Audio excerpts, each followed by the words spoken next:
What is up, guys? I'm Joe. So welcome back to the channel.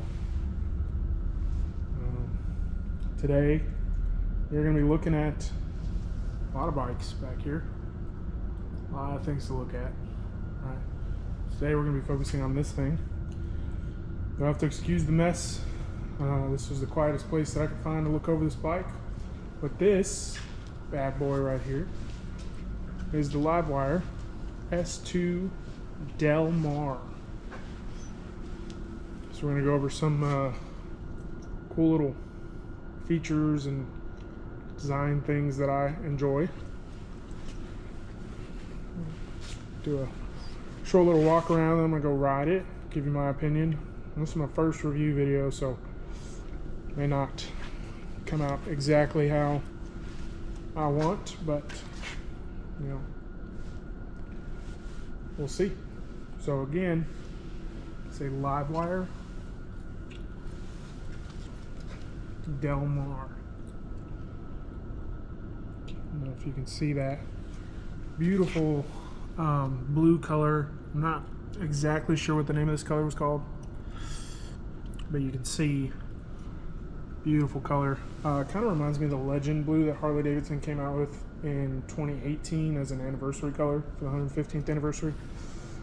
So the whole premise, as you can see, the motor, or the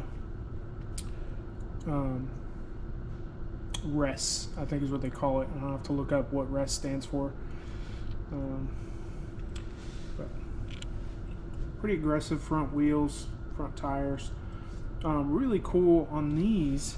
They're a very unique size. I don't know if you can see that, but they are a 130/80/19 on the front, and on the rear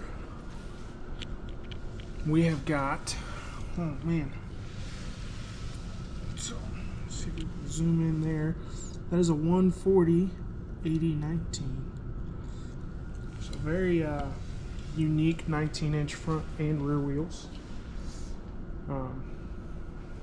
That tread pattern is just not something you see every day on a bike, right? So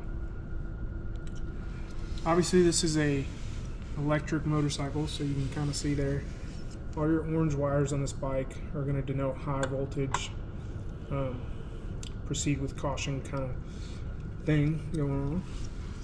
One of the things that I noticed about this is the brake pedal pad is extremely small. Foot peg's a decent size. It's got some grit to it, kind of like a motocross foot peg. We got passenger pegs up here. Your Brembo caliper. It is axially mounted, right? So you don't get radially mounted in the rear. Get a shot of that rear again. So very kind of cool rear end on this thing. LED front and rear turn signals and tail lights. One of the cool things about this, you can see the LiveWire logo there on the Speedo. Very cool. That kind of Sportster-esque headlight is LED, along with your LED turn signals, right up there. Another shot of the motor from this side. And there's your charging port right here. So unlike with the LiveWire 1, Series 1, this is not push to open, which I think is still pretty cool. So you get your level 2 charging there. Little click door clicks in there. Key to open your seat. You know, some pertinent stuff there. So obviously your shifter peg is gone. There is no shifting here. So obviously no clutch lever right there. I'll get another shot of this front end. So very cool, slick motorcycle. So now we are going to turn it on. Run stop switch up here. So you'll flip that on. See, very cool little animation here. LiveWire logo. It'll say raise side stand. Move your full of safety features. So you'll see there, it says raise side stand. So let's see if I can do this. And then from there, I'm going to tell you to press start. And now it is on. It will move. I'm real careful with this. You can see TFT display on there indicates 68% charge, which should get you about 61 miles. Traction control, ABS, see if it'll zoom in there. That's what those lights are indicating. Green means on. Obviously you're in sport mode up there, so you can press this mode button right on the back side of that right hand control, and you'll see you scroll through the different modes. So there's rain. It'll kind of go hollow at first, and then you'll see it kind of fill in after that. You'll see it go eco. Again, you saw it go hollow and then fill in to let you know that it was successful in moving into that mode. And then you will see road, back to sport. It'll cycle through. Now, one of the cool things that the technician found that was setting this up, if you were in sport mode and you hold down the mode button, it puts you in a flat track mode. And guys, be real careful with that. It is not to be played with. This thing has plenty of power. So definitely very cool to see all of that. If you can see down there, it's got a little headset logo as well as Bluetooth and kind of like a little battery indicator for your phone. This is capable of connecting with your phone, give you some connectivity. So we're going to put the side stand down, give you all an idea of what this thing looks like lit up. So obviously, like I said, you've got LED turn signals in the rear and tail lights. And then up front, you've got that beautiful Sportster S headlight that has become iconic, very similar to the Fat Bob style headlight, the Softail M8 Fat Bob. Just beautiful LED front headlights. So yeah, we're gonna take a look at this seat. A lot of vertical support here. Very slim, very sleek rear suspension that's on here. Is going to be exposed, and I didn't know why at first. I thought it was more of a design cue because, man, look at that side profile. But it's actually to make it easier to access this adjuster right here, adjuster preload. And then I don't believe that there's any sort of rebound. I'll have to check on that. Your front suspension, however, is adjustable. See on there. See if we're going to get it close up. Right here. I don't know if y'all can see that, but it does say compression on there. And then on this side, you'll notice it says tension or 10. I believe that's considered rebound. Right hand control is very similar to a Pan America, as opposed to the first generation LiveWires having touring style controls.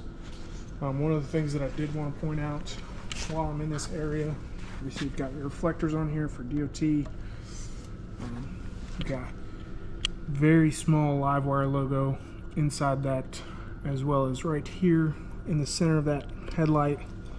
Kind of see it right there. Another LiveWire logo. These fun little things that Harley-Davidson put in there. And we'll see if we can kind of move this over just a little bit. There's your radial caliper. Brembo single disc front brake, radially mounted caliper. One of the things that I do want to mention to anybody interested in this motorcycle is it does make noise while charging. And I will tell you that that is normal, as told to me by the training videos I had to take. The coolant pump will actually kick on while the bike is charging to help keep it cool. As I'm sure most of y'all know, any battery that's taking a charge can heat up.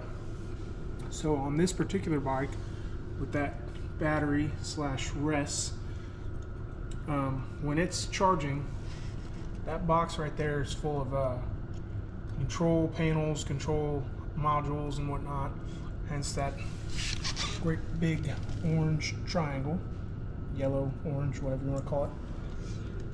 So it turns on the fans to this cooling system right here. You see a little bottle, super tiny coolant overflow bottle, but this will stay on while you're charging, and it just helps that battery maintain optimal temperature while charging. So very thoughtful of Harley-Davidson, or LiveWire I should say. See this little plate, it says S2 Aero System 2, so I guess that's where it comes from. You also see the identification plate on here, give you all the information that you need to know you normally find on like a frame down tube. So very cool bike. Let me know what y'all think. One of the really cool things that I thought was interesting was LiveWire printed on the side of this tire. So for those of y'all that have been in the industry long enough to know what that means and what that's gonna mean for customers trying to get that tire, is it will no doubt be specific to LiveWire dealers or servicers. So again, that's all I've got for you on this walk around. Let's go take it for a ride.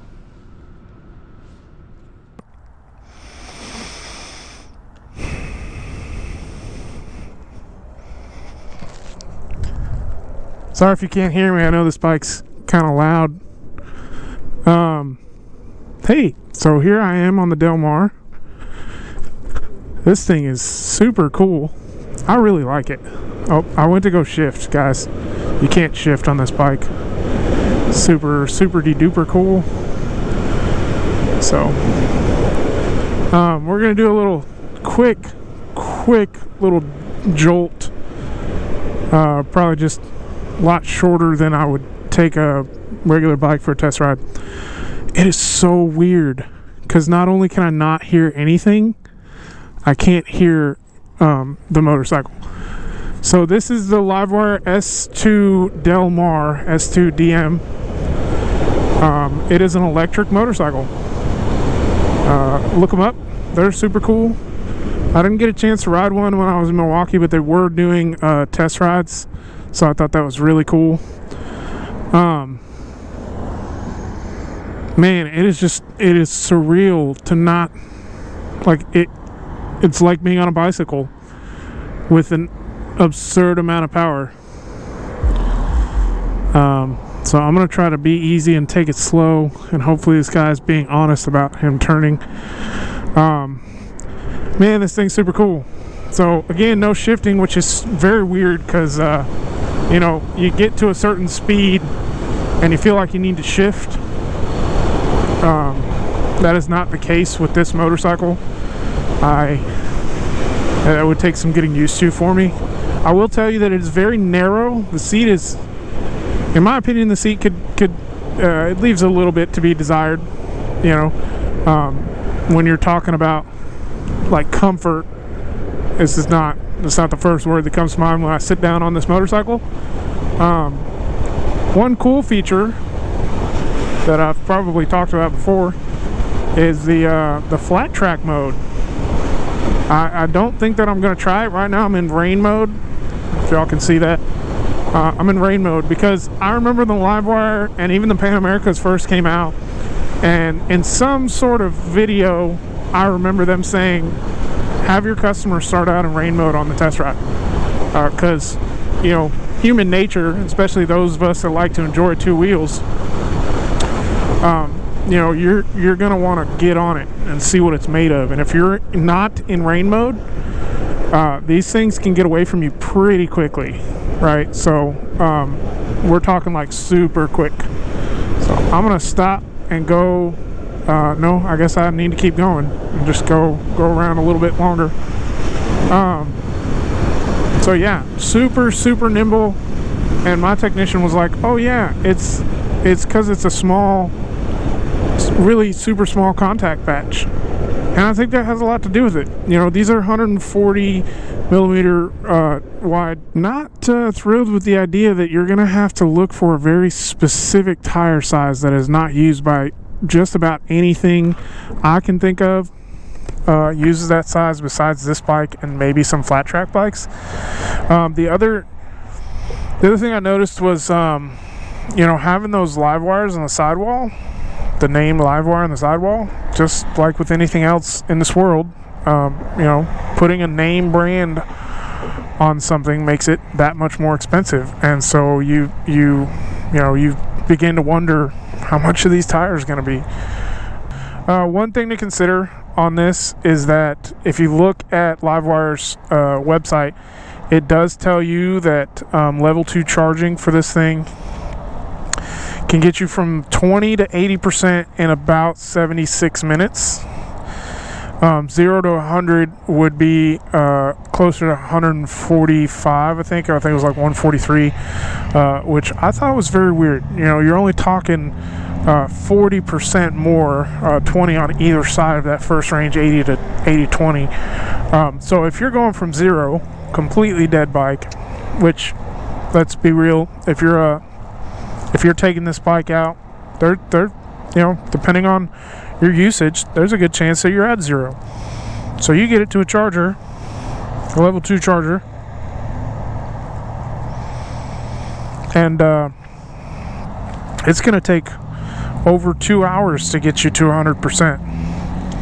If you're charging it at home, level 1 charging, right, is what they refer to it as, you can expect to see 20 to 80% in about 6 hours. I think it was like 5.6 hours, right? And then 0 to 100 was closer to like 8.5, 8.4. So you're looking at some charging times that are, from an outsider's perspective. Again, I don't own an electric vehicle. I don't plan to own one for a while. I think they're cool. I think the concepts are great, but I will tell you that I'm waiting for the technology to kind of evolve a little bit more and get a little bit better numbers as far as range and cost, really. But those numbers from an outsider's perspective can certainly be daunting. If I'm looking at hey, I've got a 40-minute commute, and if you don't know that, now you know.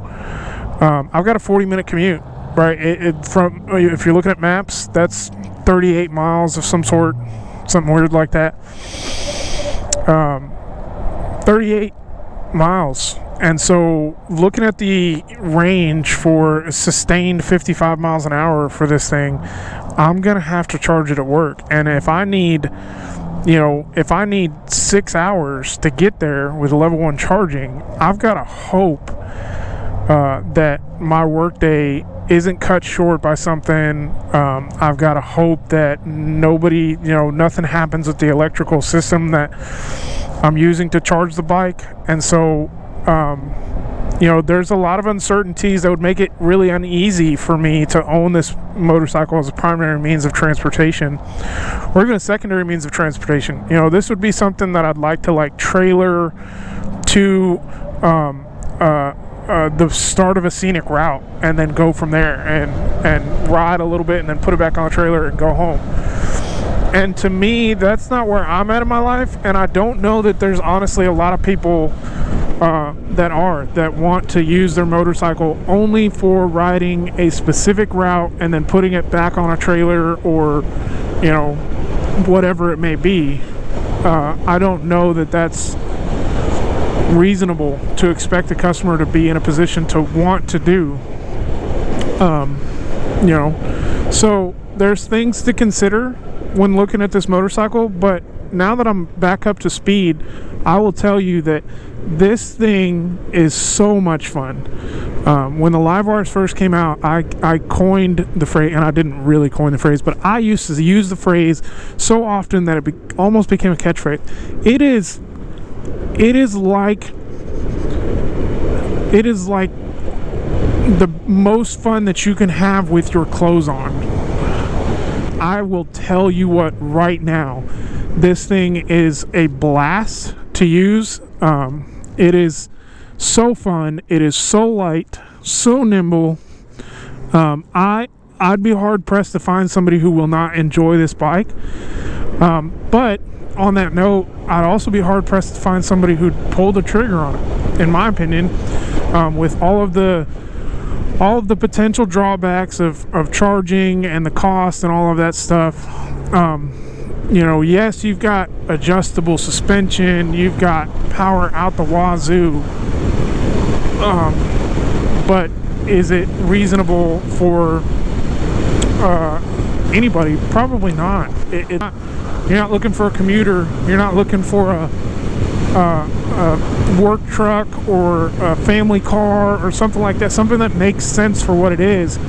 You're looking at just a toy, an adult, grown-up, dangerous but fun toy. And I love that concept. I think that this bike hits that nail on the head, and I absolutely love it. It is so much fun. You twist the throttle and that thing is gone.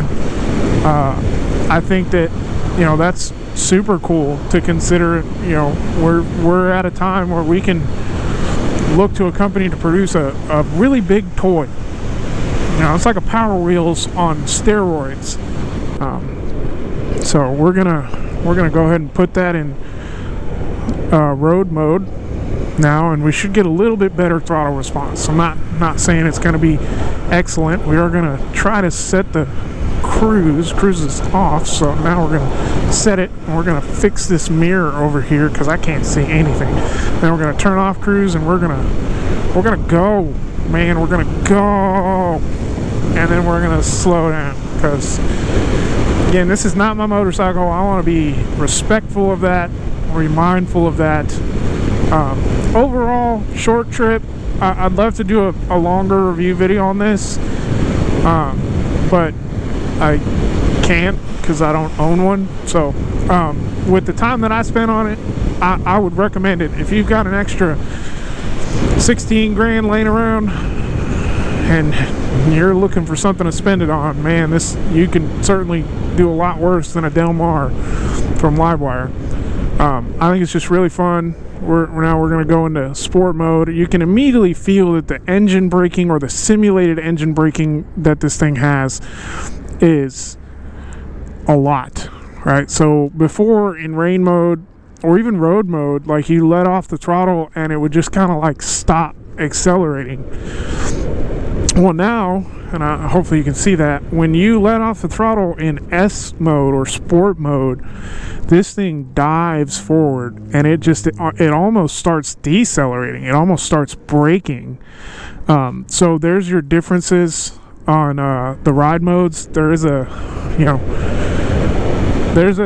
noticeable difference on your ride modes. I would say go exploring a little bit in each mode and see what the differences are, and your owner's manual will explain to you. You know, if you go over the whole owner's manual, which I definitely recommend for this model, maybe not on some other ones. Even some of you expert riders, you know, we're all pretty confident in ourselves, but I think that no matter what you've ridden before, this is one that you may need to consider going and looking at the owner's manual and seeing, hey, what does that ride mode do? Does it cut throttle to like 60-70%? Is it full throttle? Is it traction control? You know, mild settings, stuff like that. Because this one can certainly outdo you if you're not paying attention. But overall, I think it's a really awesome bike. I love the color. I love the noise this thing makes. It's so futuristic. To me, it's like a Tron bike. They've all been like that. So, you know, super fun stuff. Thanks for watching, guys. We'll see you on the next one. Hopefully, we'll get to do more videos like this. It'd be super cool. Maybe not. I don't know. So.